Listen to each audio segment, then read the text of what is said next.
ഉവാച ഉത്തമ വാർത്താ ചാനൽ. അല്ലെങ്കിൽ തൊട്ടുകൂടാത്തവർ തീണ്ടിക്കൂടാത്തവർ ദൃഷ്ടിയിൽപ്പെട്ടാലും ദോഷമുള്ളോർ.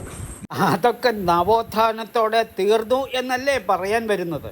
നമ്മുടെ മുഖ്യമന്ത്രി നവോത്ഥാന നവനായകൻ ഭരിക്കുമ്പോ ഇവിടെ ആർക്കും ആരുടെയും ദൃഷ്ടിയിൽപ്പെടാം, ആരെയും പോയി കാണാം.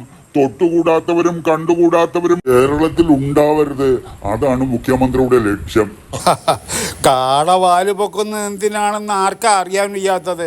ഇവിടെ CPIക്കും RJDക്കും ഒക്കെ ഇപ്പോഴും അയിത്തമുണ്ട്. RSS നേതാക്കളെ പോയി കണ്ട് അജിത് കുമാർ രാജിവെക്കണം പോലും. ADGPക്ക് എന്ത് അയിത്തം? അതാണ് മുഖ്യമന്ത്രി പറഞ്ഞത്, പോയി പണി നോക്കാൻ.